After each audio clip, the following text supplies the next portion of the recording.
अगर ग्रीन बन जाए मैं डायरेक्टली नेक्स्ट कैंडल पर कॉल ऑप्शन के लिए ट्रेड प्लेस कर दूंगा। ओके, मैंने कॉल ऑप्शन की ट्रेड प्लेस कर दिया है और जो रिसेंट कैंडल ने गैप डाउन किया है वो देखने की ज़रूरत नहीं है, क्योंकि प्रीवियस कैंडल को बनना ही सेलर का चाहिए था। अब बहुत सारे लोगों को लगेगा ये मोमेंटम बहुत ज़्यादा वीक है, सेलर का 2 कैंडल स्ट्रॉन्ग है, बायस के 3 कैंडल को हम रिटेस्टमेंट बना सकते, पर फिर भी मैंने इधर से कॉल ऑप्शन की ट्रेड क्यों प्लेस किया है?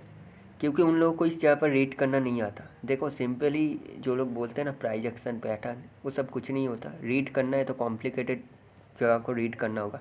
इस जगह को रीड करने के लिए आपको लॉन्ग वीक की कॉन्सेप्ट जानना पड़ेगा, जो एप्लीकेशन में मेरी मिल जाएगी, उसका सेटअप देख लेना। उसमें ये जो वीकनेस बिकम स्ट्रॉन्गनेस है, इस कॉन्सेप्ट को मैंने डीपली एक्सप्लेन किया है। बहुत सारे वीडियो से उसके चैप्टर एक एक करके स्टेप बाय स्टेप देखना पड़ता है। और लॉन्ग वीक का चैप्टर आप जब तक नहीं समझोगे, आप इस जगह को रीड नहीं कर पाओगे कि एक्चुअल इस जगह पर हुआ क्या है। इधर काफ़ी सारे कॉन्सेप्ट एक साथ एडेड है, वीकनेस बिकम स्ट्रॉन्गनेस सब कुछ।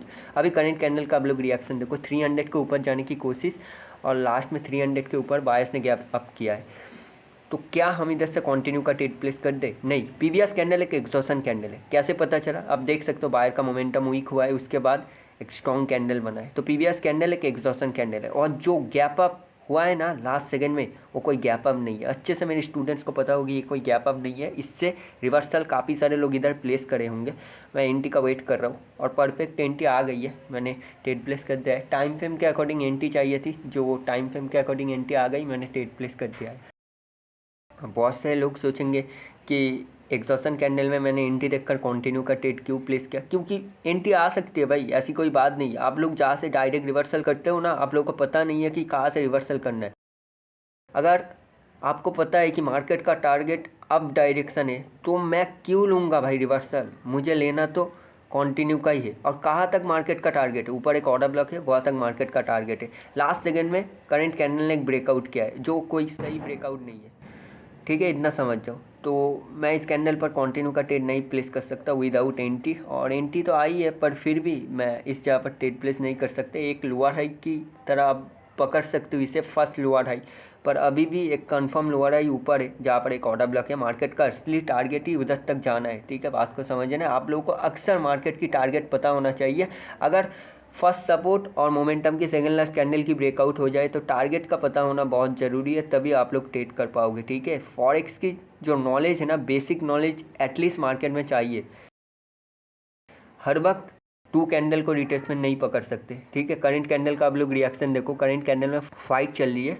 ठीक है, 15 के राउंड नंबर के नीचे रखने की कोशिश, लास्ट सेकंड में देखना करंट कैंडल में फाइट चल रही थी, 15 के राउंड नंबर के नीचे रखने की कोशिश और गैप डाउन 12 पर, 412 पर गैप डाउन। इसलिए मैंने इधर से पुट ऑप्शन की ट्रेड प्लेस कर दिया है। और जिस एरिया पर गैप डाउन हुआ है वो एरिया एक ऑर्डर ब्लॉक है, बात को समझना है। ठीक है, मैं सिंपली ट्रेड कर रहा हूँ प्राइस एक्शन के साथ, रिएक्शन के साथ एरिया में ट्रेड प्लेस कर रहा हूँ। ठीक है, मैं कोई भी नॉर्मल ट्रेड प्लेस नहीं करता हर वक्त। ठीक है, कुछ दिनों से मैं थोड़ा सा बिजी हूँ फॉरेक्स को लेकर, मैं धीरे धीरे फॉरेक्स की तरफ मूव कर रहा हूँ, पर फिर भी बाइनरी का जो नॉलेज है मेरी प्योर नॉलेज है, इतना समझ जाओ। ठीक है, अभी देखो जो कैंडल बन रही रेड कैंडल, वो एक इंटरनल कैंडल है। अब जिन लोगों को इंटरनल एक्सटर्नल का पता नहीं है, वो लोग जस्ट इतना समझ जाओ कि असली में कोई भी प्राइस एक्शन आप लोगों ने रीड ही नहीं किया। इंटरनल एक्सटर्नल ये सारे कैंडल आपको पता होना चाहिए, तभी आप बाइनरी में कैंडल के टारगेट डिसाइड कर सकते हो। करंट कैंडल को अभी देखो, करंट कैंडल 375 के नीचे जाने की कोशिश और लास्ट सेकंड में 375 के नीचे गैप डाउन। क्या ये कैंडल कंटिन्यू करेगी? नहीं, मैं फर्स्ट सपोर्ट से इस कैंडल पर रिवर्सल प्लेस कर दूंगा, और मैंने फर्स्ट सपोर्ट को टच करते ही रिवर्सल ट्रेड प्लेस कर दिया है। अब मुझे कैसे पता चला ग्रीन कैंडल की लोअर वीक फर्स्ट सपोर्ट है? वही लिक्विडिटी स्वीप के साथ लॉन्ग वीक देखना है, आपको आइडेंटिफाई हो जाएगा कि असली में बायर का पोजीशन कहाँ पर है। ठीक है, समझना है बात को। हर कैंडल में बायर सेलर पोजीशन होती है, एक एक्चुअल प्राइस एक्शन के साथ आपको एक टारगेट देखना पड़ता है, उसके बाद आपको रिएक्शन के साथ ट्रेड करना है। और मैंने इधर प्राइस एक्शन के साथ रिएक्शन ऐड करके ट्रेड प्लेस किया है। ठीक है, इतना समझ जाओ। और काफ़ी सारे लोगों को लगेगा कि मैंने इस कैंडल पर क्यों रिवर्सल ट्रेड प्लेस किया, क्योंकि देख सकते हो बायर का मोमेंटम स्ट्रॉन्ग है। जो प्रीवियसली आपको मोमेंटम दिखा था ना, जो वीक मोमेंटम, अभी देखो 3 कैंडल बहुत ज़्यादा स्ट्रॉन्ग है, तो बायर इजीली आ सकते हैं मार्केट में।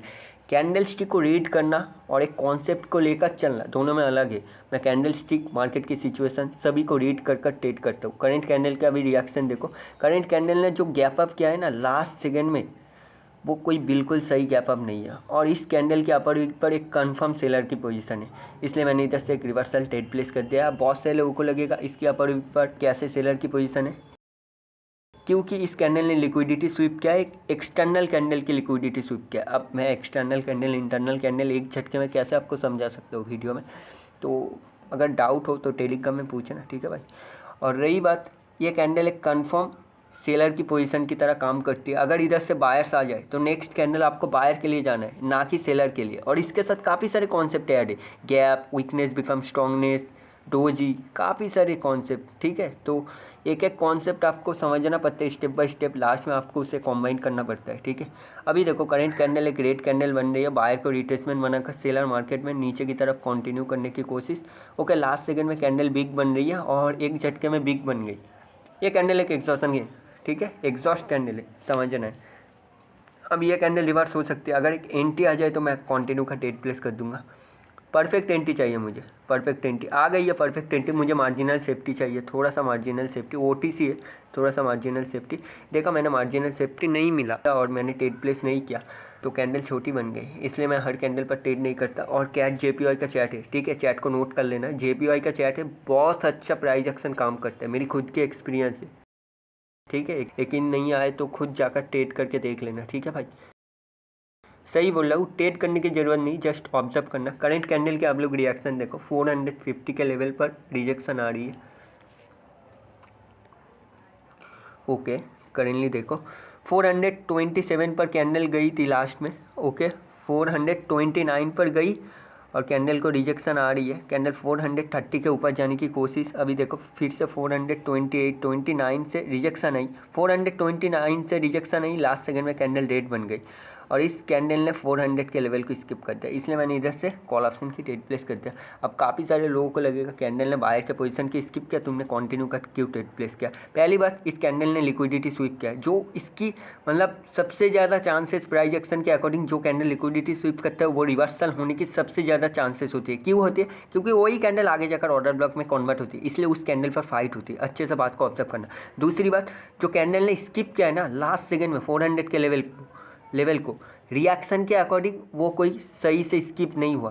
बात को अच्छे से समझना है, मैंने प्राइस एक्शन के साथ रिएक्शन ऐड किया है। अब मुझे नहीं पता आप लोगों ने कौन सा प्राइस एक्शन कहाँ से रीड किया है। बहुत सारे लोग बोलते हैं पैटर्न लेवल है, कुछ भी नहीं होता, मैं कुछ भी नहीं देख रहा, ठीक है, नेकेड चैट को देख रहा हूँ। तो सिंपली इसको देखना है और चैट में कोई भी ज़्यादा लाइन और इंडिकेटर ये सारी चीज़ें लगाना नहीं है, जस्ट कैंडल को रीड करो, वीक को रीड करो, ऑब्जर्व करो, उसके बाद ही आपको ट्रेड प्लेस करना होगा, ठीक है। अभी देखो पीवीएस जैसे किसको आना चाहिए था, बायर्स को। अगर बायर्स ना आए करंट कैंडल में किसके लिए मैं ट्रेड प्लेस करूंगा, सेलर्स के लिए। पर कैंडल थोड़ा सा ऊपर जाए, मुझे पता है ये ट्रेड 100% है, ऑलमोस्ट 100% है, अगर रिएक्शन के साथ थोड़ा सा ऐड हो जाए, क्योंकि जो कैंडल ने लास्ट सेकेंड में 350 का ब्रेकआउट किया है ना वो कुछ सही नहीं है, इसलिए मुझे थोड़ा सा एंट्री चाहिए था थोड़ा सा ऊपर से सेलर के पोजीशन से, पर कैंडल ने वो दिया नहीं और कंटिन्यू कर गई। मुझे पता है ये कैंडल 90% वर्क करती है, यही एक सेटअप है जो ऑलमोस्ट मेरे अकॉर्डिंग इतना लगता है कि मार्केट में 90 to 80% वर्क करते विदाउट रिएक्शन। अगर आप रिएक्शन ना भी देखो, अगर रिएक्शन ऐड करोगे तो भाई 100% ईजिली समझ जाओ, ठीक है भाई। और इसका मैंने सिर्फ कॉन्सेप्ट नहीं बताया, इसका मैंने काफ़ी सारे एग्जाम्पल दिखाया है, ठीक है। एग्जाम्पल वीडियो मैंने कल अपलोड कर दिया है, देख लेना है चैनल में जाकर। करंट कैंडल ने जो ब्रेकआउट किया है बिल्कुल सही ब्रेकआउट किया है, ट्रू ब्रेकआउट, इसलिए मैंने इस कैंडल पर कंटिन्यू का ट्रेड प्लेस कर दिया है। अब देखो सेलर का मोमेंटम बहुत ज़्यादा स्ट्रांग बन चुका है और प्रीवियस कैंडल में किसके लिए फाइट चल रही थी, 290 के लेवल के नीचे रखने के लिए फाइट चल रही थी और लास्ट सेकेंड में 290 के लेवल के नीचे कैंडल ने कंटिन्यू किया, इसलिए मैंने इस कैंडल पर ट्रेड प्लेस किया है और एक सेशन के हिसाब से मैंने बिल्कुल सही ट्रेड प्लेस किया है। एक बात समझना है, मैं वेट करता हूँ एक एरिया पर कैंडल आने की या मार्केट रिवर्स होने की, उसके बाद मैं एक टारगेट डिसाइड करके उस एरिया तक ट्रेड प्लेस करता हूँ। मैं हर जगह एंटर नहीं करता और मैं हर दिन ट्रेड नहीं करता, मैं इतना समझना है, ठीक है। और सिर्फ यूरो जीबीपी में भी मैं ट्रेड नहीं करता। बहुत सारे लोग होते हैं ना, बहुत कम परसेंटेज यूरो जीबीपी में ट्रेड कर रहे, ऐसा नहीं है भाई। हर चैट में मुझे ट्रेड करना आता है, हर एक का रिएक्शन पढ़ना आता है, 5 का मल्टीपल, टाइम फ्रेम, 2 लेवल, काफ़ी सारे रिएक्शन होते हैं, अलग अलग चैट का अलग अलग, तो काफ़ी सारी रिएक्शन ऐड करना पड़ता है। बाकी रही बात, कोई डाउट है तो आप मुझे टेलीग्राम में पूछ सकते हो, और एप्लीकेशन को चेक कर लेना। लॉन्ग वीक के साथ मैंने मार्केट स्ट्रक्चर भी अच्छे से समझा दिया, और भी काफ़ी सारे लेक्चर मैं अपलोड कर दूंगा, और कोई डाउट हो तो मुझे टेलीग्राम में मैसेज करना, ठीक है भाई।